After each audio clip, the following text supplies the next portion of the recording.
Welcome back to the Let's Run Fit podcast with Be Lit. This podcast is for anyone starting their fitness journey and seeking motivation and knowledge to achieve their health goals. Today we have a special episode dedicated to all the busy professionals out there. We're diving into the topic of managing stress and finding a healthier work-life balance. Joining us is Shannon, a master certified health coach who specializes in helping professionals regain their energy and reclaim control of their life. Get ready to discover practical tips and insights to tackle stress head-on and create a more fulfilling and balanced life. Let's dive right in. Thank you so much for being here, Shannon. I'm so excited that you are here to talk with us today. If you could just introduce yourself and share a little bit about your background as a master certified health coach. Sure. Thank you. I am so excited to be here as well. And again, I'm Shannon Dentise. I help professionals with demanding careers take back their energy by improving their sleep, managing their stress better, and losing 10 or more pounds to improve their health with things such as lowering their blood sugar levels, improving their blood pressure, and that sort of thing. That is awesome.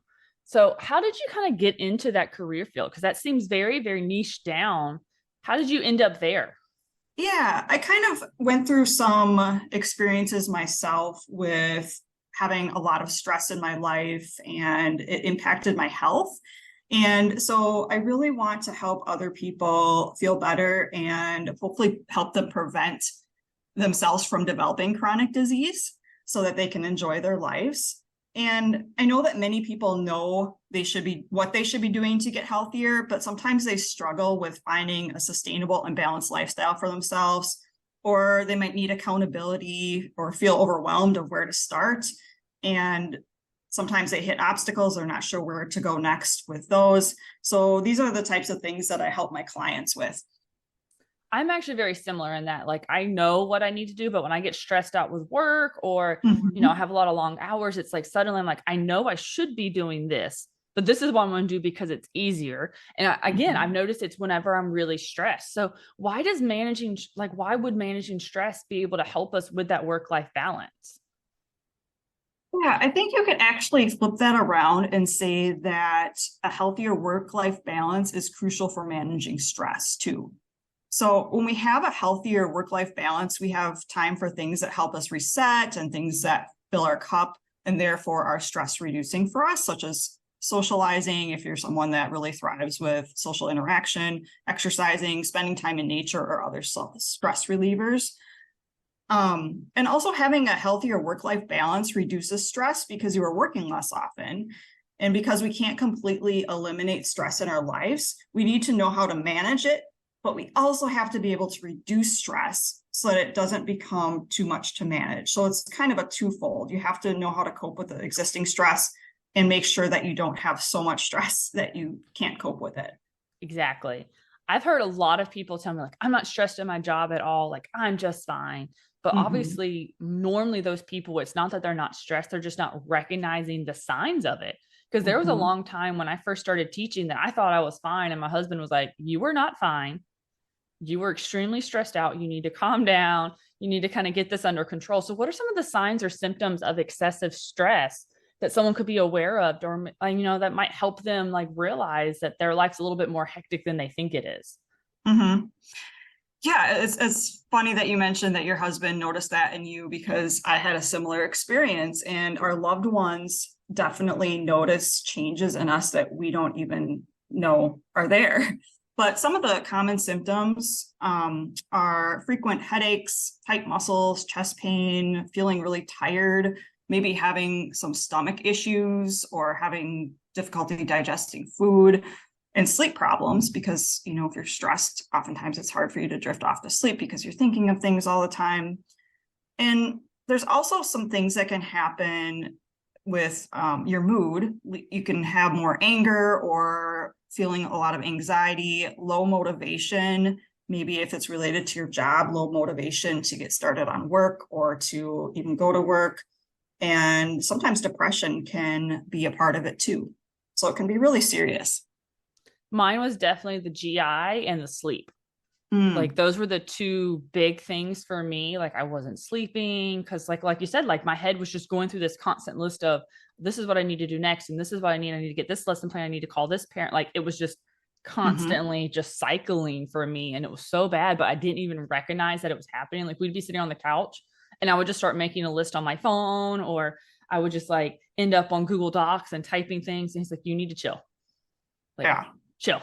And I think that happens to a lot of, people when they first get into a career because you're so Mm-hmm. worried that you're not going to be good enough that Mm-hmm. you start stressing out over things that don't even matter. Like all of those things I was stressing out my first year teaching, I don't even do those things anymore. Like, I mean, I'll still call parents and lesson plan, but like to the point that I was like, it's fine. I always say Mm-hmm. if you can remove something from your plate and no one notices, was it really that important? And that's kind of what I Oh, did. And it helped. And I was like, I changed my standards and not a soul notice. And people still think I'm a fantastic teacher. So, like, that's a win-win. did it really matter that I was sitting here making the perfect fonts on every slide? No, the kids barely pay attention to PowerPoints anyways. Let's be real. Like the ones who pay attention don't care what font it's in.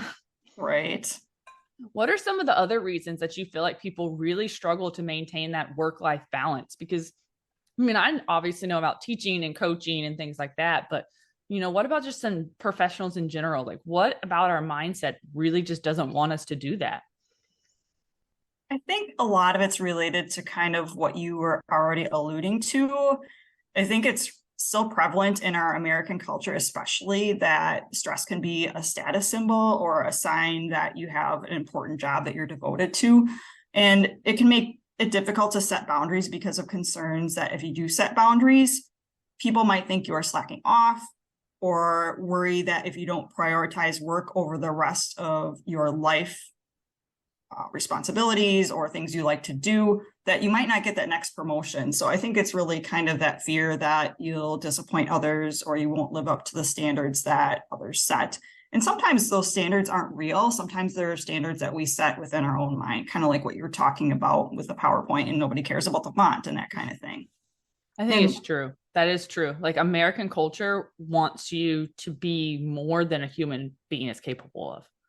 yeah, Like, I it's do awful. see, I think a lot of people have noticed that since the pandemic times where we had to social distance, that, with that downtime and getting back to more of the simplicity of life, I think people are now more in that hope to have a healthier work-life balance. And so I think the pendulum is starting to swing the other way a bit. And I'm really excited to see where that goes.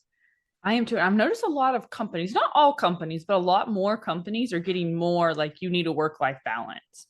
They're not Mm-hmm. all going about it in the perfect way, but they're making steps, which is, they don't have to make the perfect step the first time. The fact that they've recognized it, like schools are doing Mm-hmm. like stress relief and self care PD, which of course that's not what we needed. We needed you to give us time to do the self care, not teach us how to Mm-hmm. do it. But it's a step. They're recognizing it. It's a start, and they're opening the conversation to help people get that work life balance, which is so important. Like I know Google Mm-hmm. actually gives people like I think it's like a huge amount of time for like lunch and nap time. Like they Hmm. force you to do something during your workday that's not work related because they realize it increases your productivity because Mm-hmm. you're enjoying yourself. It's just small things like that, and that can be so important. Yeah. When it comes to time management, I know this is very difficult, kind of going back to when you're actually in that busy schedule. How do you think you could give some tips to people to really help them prioritize tasks to get that more balanced schedule so they have that healthier life? Yeah. It's all about finding a system that works for you because there's so many different ways that you can do this. And some people are a paper and pencil person, and some people are more of needing an app for time management, but it's finding what works for you because otherwise you just aren't going to do it, right? And for some people, it can be helpful to time block on a calendar. And this means scheduling time to do specific tasks in your day. And you can break bigger projects down into smaller pieces that you can schedule one at a time. So it's a little bit less overwhelming.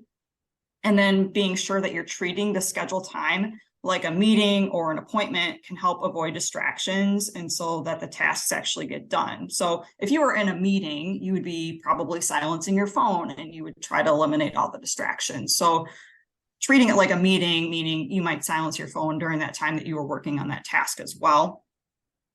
And then if you schedule things like workouts or meal prep or some of those healthy habits into your day, that can be helpful too, because it will make you more likely to follow through with them. But I also think it's important not to schedule like every little space, because you want to have some downtime, or you also want to allow for extra time in case some of the tasks take a little bit longer than what you expected. It's good to have a little bit of a barrier or empty space in there. That is true. Like when you go back to back to back, you never get that, like, I'm just going to breathe and stare at the wall for a second. Mm-hmm.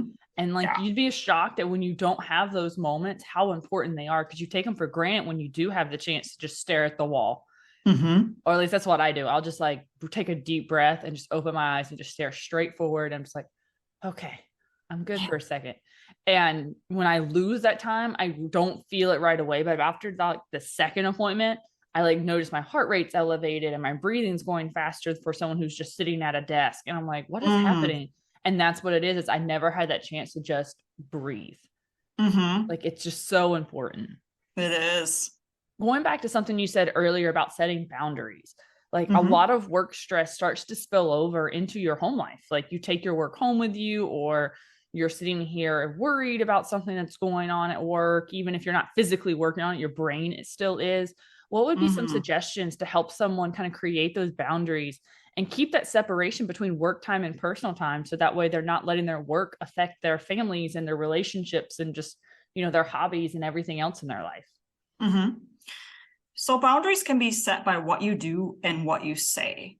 And time boundaries are a common work-related boundary that people struggle with, because it's staying late or it's getting home and checking emails. And like you said, you just can't switch your mind off from work then, because you're constantly in that work mode. So let's use a time boundary as an example here. So if you are working on a task that needs to be completed before the end of the workday, but you want to create a boundary of making sure you're actually leaving work on time, and let's say someone keeps interrupting you, you might say to them, I'm working on something else right now, but I can meet with you tomorrow morning at 8 a.m. to discuss your question. And that way you're not ignoring them. You're being true to staying on track with this important task that has to be done so you can meet your deadline, and you'll be more likely to be able to go home on time, but you're also not ignoring them, and you're agreeing to meet with them in the morning. So that's you can say a similar statement to that depending on what the situation is, but that's one way that you can verbally set a boundary. Or again, you can set a boundary by what you do. So you can have an outgoing email message that tells people you are out of the office and gives them the time frame that you'll respond to emails you receive after hours. Or you can do things like turning off the work email notifications on your phone so that you aren't tempted to constantly look at your work emails when you're outside of work.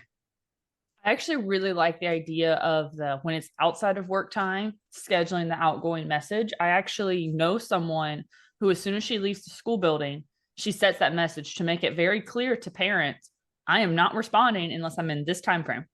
Mm-hmm. And it prevents that situation where someone sends an email, and if you don't know when they're going to respond, like if you email a company and you don't know if they have weekend hours and you send it on Friday, by Monday you're annoyed because you haven't heard back, but in fact they just weren't in the office checking their email.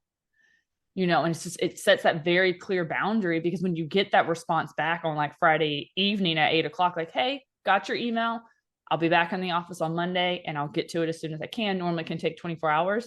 On Monday, you're like, okay, they're just now getting my email instead of stressing out. And it helps both sides to not only keep you from going and working on weekends, but it also prevents it from whenever you're addressing the task, somebody's yelling at you because they didn't understand your boundary.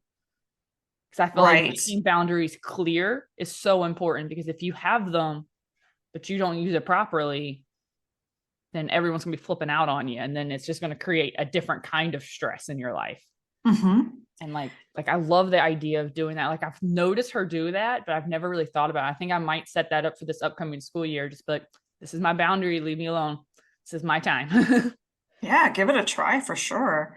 And I think also sticking to the boundaries. So you can say something and do something different. And then people will start to say, oh, well, she's not clear on her boundaries. And so it doesn't matter what she says, it's what she does. And so it's really important to be consistent and have what you do and what you say match up. Yeah, because otherwise it's so, well, she helped me that one time. Yeah, And then they just assume you're going to help them every time. exactly. Going back to something else you've mentioned was about we've talked about self-care and how that can help with managed stress. That is something that, despite all the professional developments that I've had over the years and everything, that with exception of my runs, because running is one of my self-cares, it's my stress relief, it's my me time, it's my quiet time, it's like my meditation. What are some Mhm. other self-care practices that people can incorporate into their routine? It doesn't have to be like running. Like, what are other things they could do? Yeah, again, it's very individualized, kind of like when we talked about the time management thing, you have to find something that works for you. And everyone's different because running for some people might cause them extra stress, which we're trying to avoid. Whereas painting might be something that's relaxing to them and more stressful to someone else. So it's really playing around with different activities and finding what you enjoy, but it's also using certain techniques. When we are stressed, we are oftentimes in the fight or flight mode. And while this can be helpful in emergency situations, because you might need to help somebody out of a car during an accident or something like that, it isn't good to be in the fight or flight mode for everyday stressors. And so to calm the fight or flight response, things like breathing exercises, progressive muscle relaxation, which is tensing a certain muscle group and then holding it and then releasing it and relaxing those muscles, and mindfulness meditation work well. All of those things work well to help calm the fight or flight response. Would you be And able some to people do might, those things while like you're in like a stressful work situation? Like, would that be something that would be good? Like if you're dealing with something like a deadline, could you do mm-hmm, like the tight, I don't remember what you call it, progressive muscle relaxation where you tighten the yes, muscle and relax it? Would that be yeah. something you could do in the moment to kind of make that stressful situation a little less stressful, but still get the crap done?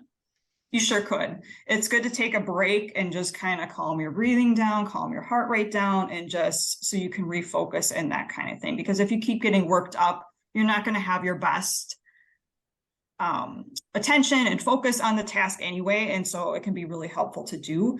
And you can do these things formally or informally. If you Google progressive muscle relaxation, you can find a 5-minute YouTube video and that will walk you through it. Or you can do it informally and just start from the bottom of your body and work all the way up. And so you could start by tensing your feet and just holding that for a count of 5 or 10 or whatever you want to do, and then slowly release it. And then just work up your body by next tensing the muscles in your legs and then maybe your abdominal muscles and just keep going. And then at the end, you could also tense your whole body and all the muscles in your body, hold it and release it. So you can do that anywhere. And even if you're in maybe a meeting and you obviously don't want to tense all of your body muscles because people will be like, what are they They're like, what are doing? you doing? Yeah. You can actually tense maybe your fists underneath the table or your feet or your glutes. There's different body muscles that you can tense that people won't even notice that you're tensing. So you could also try that. I like that because as soon as you said that, I was like, I wonder if you could do those in conjecture and it still kind of be helpful. Mm-hmm. Because like if you're trying to calm down while you're in that like stressful, because like a deadline, why it's important, it's not going to kill you. So Mm-hmm. you can take it in a more relaxed manner. And I think people respond better to people who are calm in a crisis, anyways. So if you Mm-hmm. could be that calming force, especially if you're in a leadership position, I feel like that would really help, just everything because they would know you're the person that's not going to flip out and yell at them. And then they'll listen and then things get done better because no one's on the defensive. Right. Like that would just be like, that's just everything. It's a self care and it's a work hack. Like, Mm-hmm. I like Mm-hmm. work hacks that kind of make your Mm-hmm. life easier. And like you said, no one would notice if you're like tensing your leg or your foot or your fist. Like you could do your abs. Like as you were going through that list, I was like tensing and trying to see like what would be like hidden. And I was like, oh, you could do your abs too. Mm-hmm. Like all of those things. Like I think your shoulders are about the only one that they would notice because you like start getting a little Scrunch. hunchbacky, but Yeah, I scrunch them up a little bit. like For you could sure. even do like your bicep, depending on what you're wearing. You could just like tense it really quickly and then release it and hmm still get that motion. Like that's almost every hmm muscle in your body is available to you to be tensed. Like that's Or crazy. depending on the type of meeting you're with or who you're with in your meeting, if you're in a leadership position, especially, model that for your employees. It's great to say, I'm feeling some tension in my body right now. I'm going to take a couple of minutes to do some progressive muscle relaxation. If you want to join me, great. If you don't, let's just take a minute break. And, you might have other people that join you, and it can be good for everyone and not just you. So that's something to keep in mind too.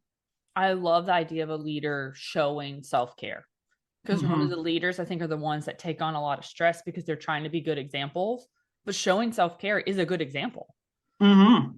Like that's showing that you care about your body and their bodies all at the same time, and that can be so important because otherwise they end up with burnout. A lot of leaders burn out because they're trying so hard to be this good example that they end up being a bad example. And with burnout, what are some like good warning signs to let someone know that that could be coming, and like how can they use some of these tactics to kind of prevent burnout that we've talked about today? Yeah. So I'm going to give you some symptoms that Mayo Clinic lists as common burnout symptoms. And so here they are: being cynical or critical at work, having to drag yourself to work or having difficulty getting started, becoming irritable or impatient with colleagues or clients, lack of energy to be productive, difficulty concentrating, lack of satisfaction from your achievements, using unhealthy coping mechanisms such as drugs or alcohol, changed sleep habits, and physical symptoms such as headaches or stomach aches. So you can see there's some overlap with what you have with stress, but this might be something that is happening all the time and that you've tried things to deal with it and it's just not helping and it's starting to impact your whole life and you're just turning into a different person. It's really true. And if they can recognize signs of burnout as a leader, it can help, your workplace culture be better. What would Mm-hmm. be some like suggestions you'd have for if you were one of the employees and you could tell all of your bosses were like at burnout, they were demanding, they were being hypercritical, and just like very, like you can tell when your boss doesn't really want to be there. So they're in a bad mood about it. What is some tips that you have of how an individual could prioritize their well-being while still navigating these cultures where they're having to deal with other people who aren't dealing with their own burnout? Sure. When working with a demanding boss, it can be helpful to establish clear expectations. And so, again, this comes back to some of those timeline boundaries as well. And sometimes your bosses will email you at midnight. And is it really because they want you to respond, or is it because they don't want to forget what they were meaning to tell you? So, having a clear conversation with them and finding out like what the expectation is if they do email you at a really random time when you probably should be sleeping and not working. Um, but having a conversation about this, and maybe the two of you can come up with an agreement that if it's something urgent, maybe they'll use the word urgent in the email subject line or something like that, so that when something's urgent, or maybe they'll text you if it's an emergency rather than you having to like check your emails and that kind of thing. And I think it also can really be helpful to look for colleagues that work with you that seem to have a healthy work-life balance or other healthy habits in place, because they're experiencing probably very similar situations as you. They have the same boss and that kind of thing. And let them know that you've noticed that or what you admire about their habits and see if they'd be willing to share some suggestions. And trying to keep the conversation positive and solution focused rather than complaining about your boss or the workplace, because Yes, you that's where never most of know. those conversations go. Yeah. And you never know if those negative conversations would come back to haunt you. So more from a place of like, wow, I noticed that you really seem to have like a really positive work-life balance. And I'm wondering if you can give me some pointers. And sometimes you can learn a lot from your colleagues who have been there and they've done that and they've come out with some solutions that work well. I like that idea of kind of like just communication. Communication seems to be the key to Mm-hmm. healthy everything. healthy relationships, healthy, any like healthy work-life balance is just communicating what you need and like finding an agreement with somebody. It's so important in life because like I know with my athletes, I'm like, you have to communicate with me.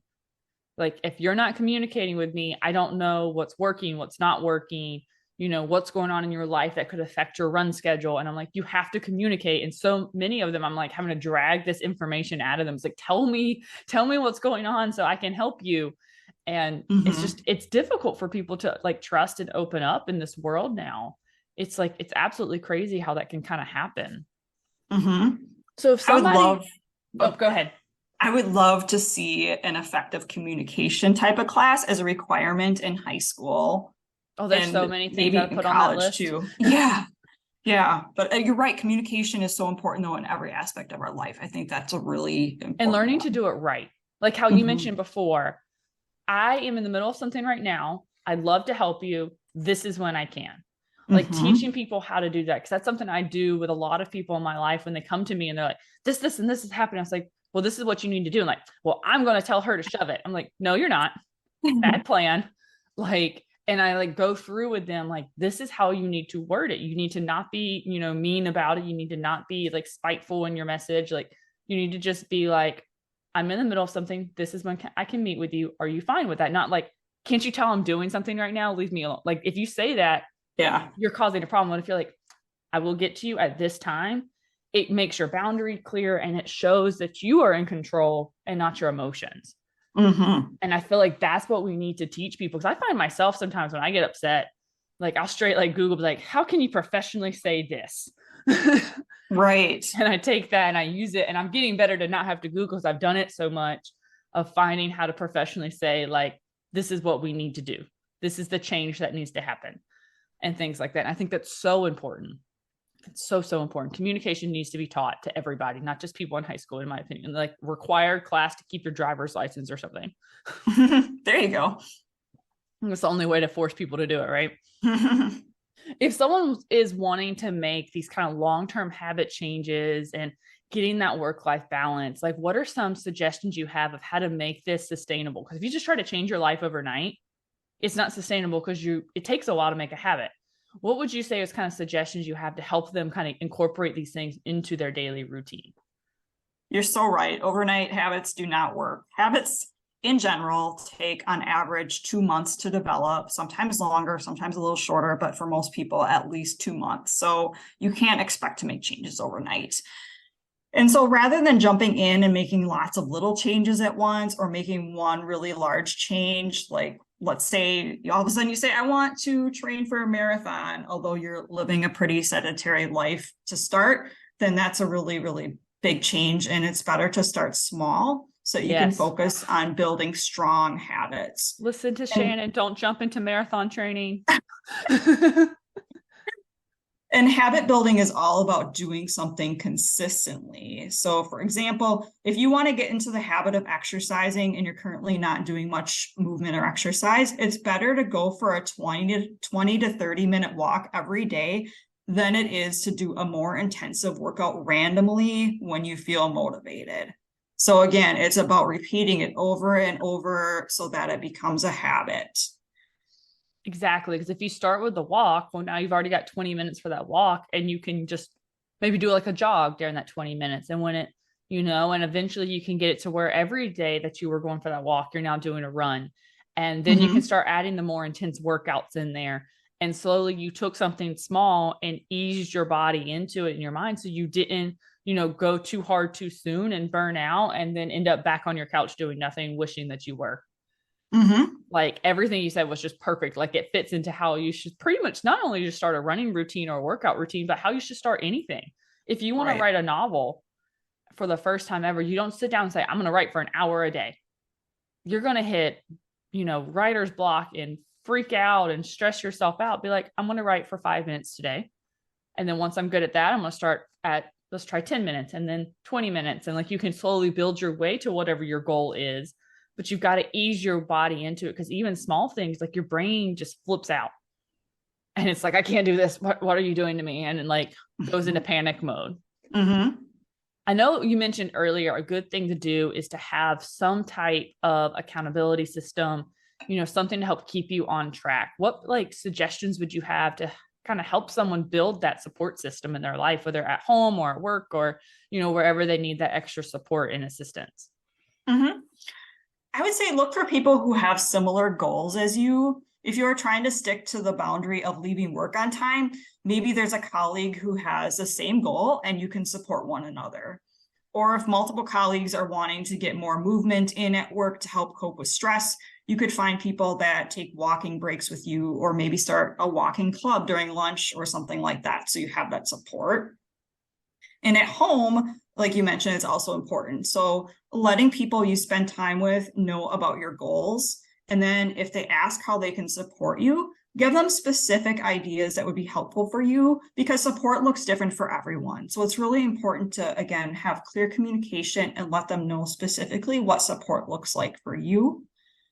And also, if you're having some difficulties with meeting your goals and you're looking for more support and accountability from a neutral, non-judgmental person, you could look for a coach, or if you're dealing with burnout or something a little bit more substantial, a therapist or a counselor or someone like that. So there's a lot of different options for social support, and it's really important in meeting your goals. It really is. Having that accountability, especially when you're starting a habit, is going to be what helps get you there. Because if you're only having yourself as your accountability, like you need to be accountable for yourself. But if it's like, I'm going to go walk 20 minutes every day.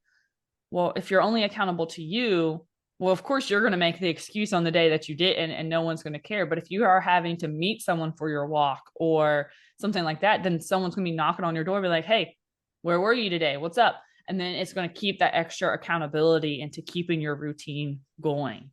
Mm-hmm. Like, I love that. That's like everything of what you just said is just, it applies to literally everything in life, which is so perfect.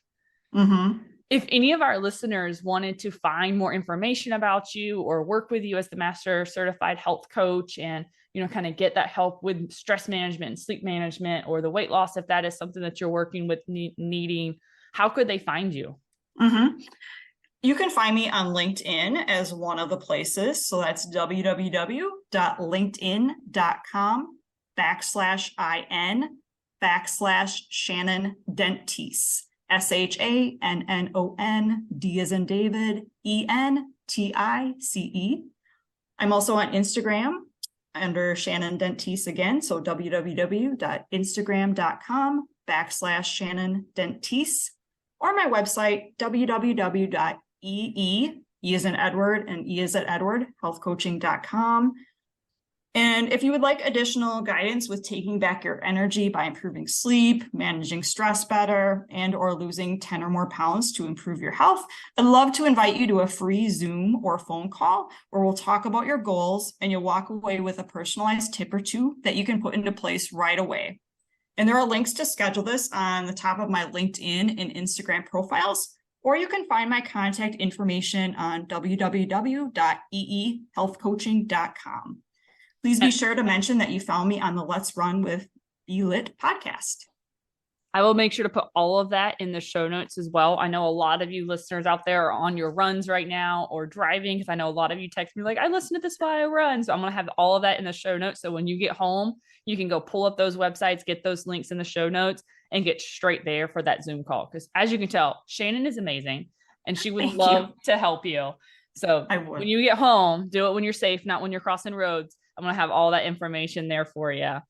Well, I thank you so much, Shannon. You've given us so many advice and helpful tips of how to have a healthy, stress-free, or not stress-free, but stress-reduced life, and it's so important for, whether you're doing something with workouts or just existing in life and having a healthy life. So I thank you so much for being here. And I hope you have a great day. And I hope somebody reaches out to you, because you are absolutely amazing.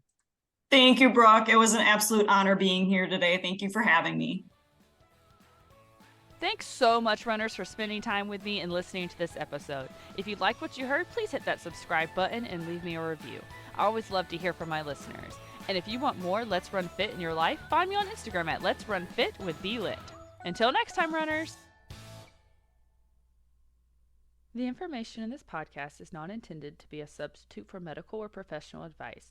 Please always consult a medical professional if you're seeking medical advice, diagnosis, or treatment. The Let's Run Fit podcast is not liable for risk or issues associated with using or acting upon the information in this podcast.